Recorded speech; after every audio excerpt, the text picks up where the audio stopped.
Hi, it's Scott again, and I want to give you a strategy that will seriously blow up your lead machine. It's a simple concept once you understand all the moving parts and pieces, but it's commonly called the value ladder. So this is a picture of a ladder, and I'm just going to use it to help for example purposes.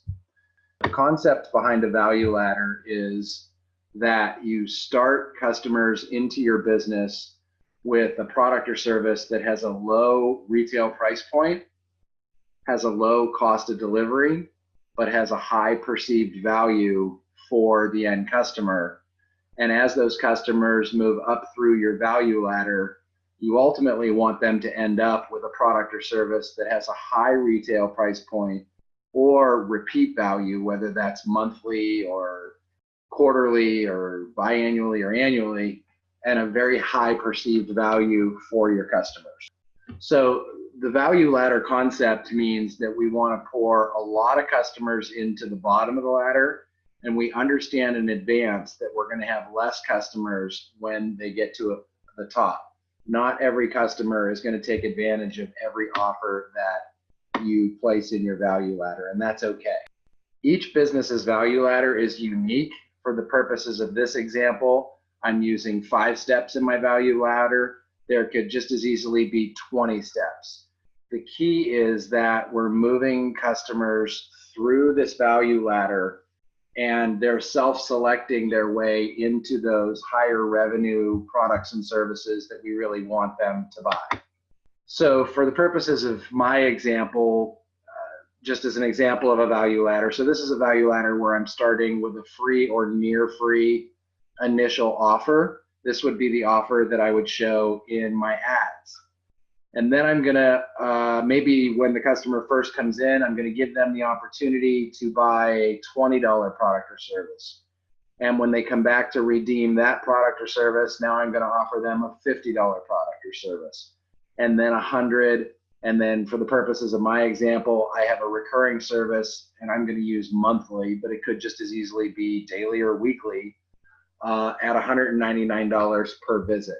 So for the purposes of my example, 100 customers take advantage of my ad. So they click through and schedule, they get a coupon, whatever it is, but 100 customers start at the bottom of my value ladder, and I'm gonna give them the initial product for free.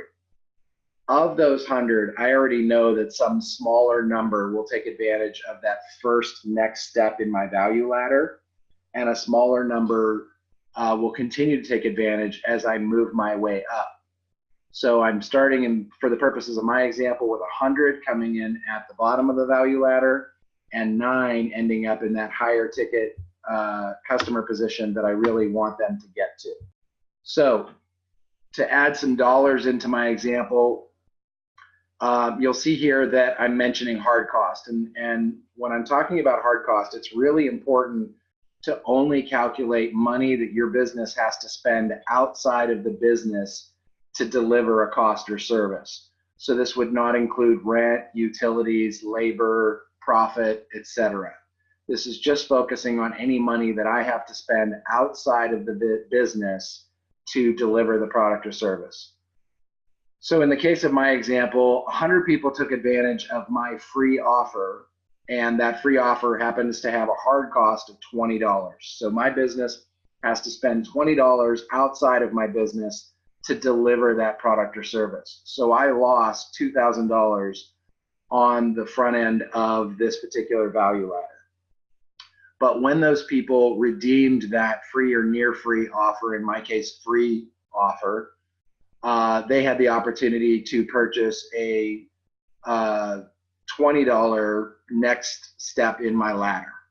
In this case, my hard cost is a little higher than that $20, so I actually lose $10 for every one of the 60 people that take advantage of that offer.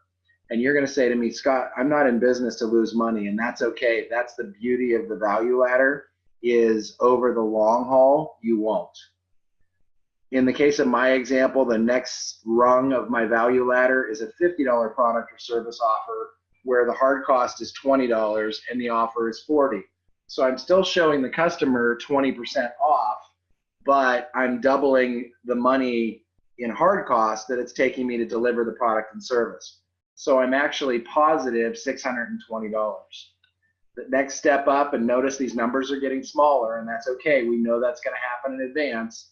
In the next step up, 17 people are taking advantage of the offer with a hard cost of $40 and an offer price of $100. So I'm making $1,000 after hard cost is taken out of that retail offer price. And then finally, 10 out of the original 100 become monthly subscribers. So if I take 10 monthly subscribers times 12 months times $149, which is the difference between the hard cost and my offer, I end up with $16,390. So if I ignore all of the rungs inside my ladder, the question is actually pretty simple. Would you trade $2,000 for over $16,000?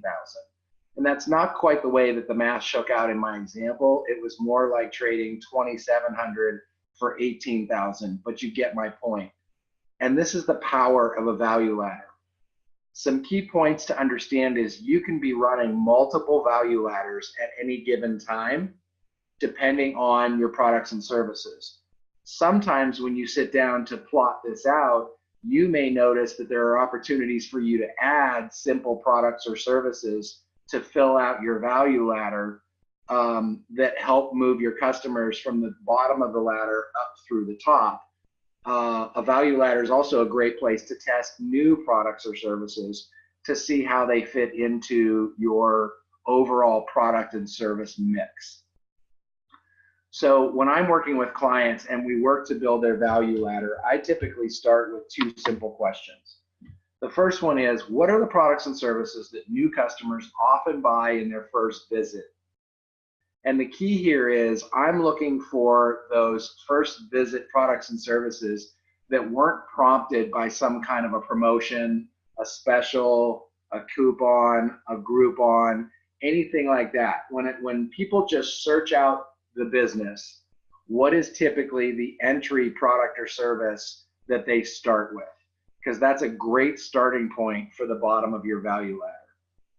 The other one is to go a little bit bigger picture and ask yourself, and even look at your competition and the public at large, and say, what are the products and services that are very popular with customers in general and also have a low cost of delivery and a high perceived value?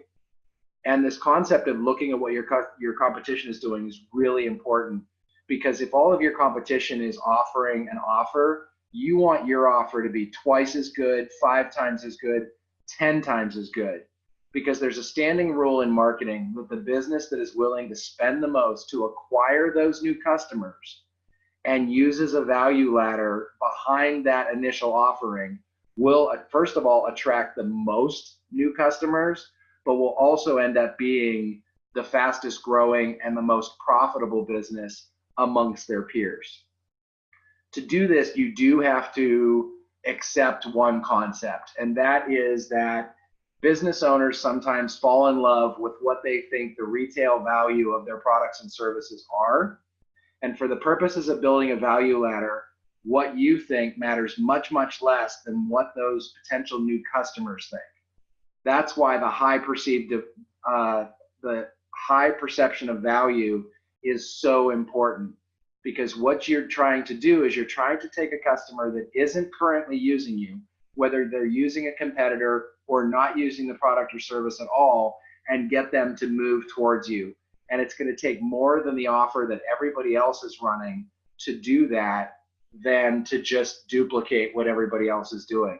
Quite frankly, those offers tend to have very flat response rates. And the good news for you is the vast majority of your competition does not understand how to build a value ladder.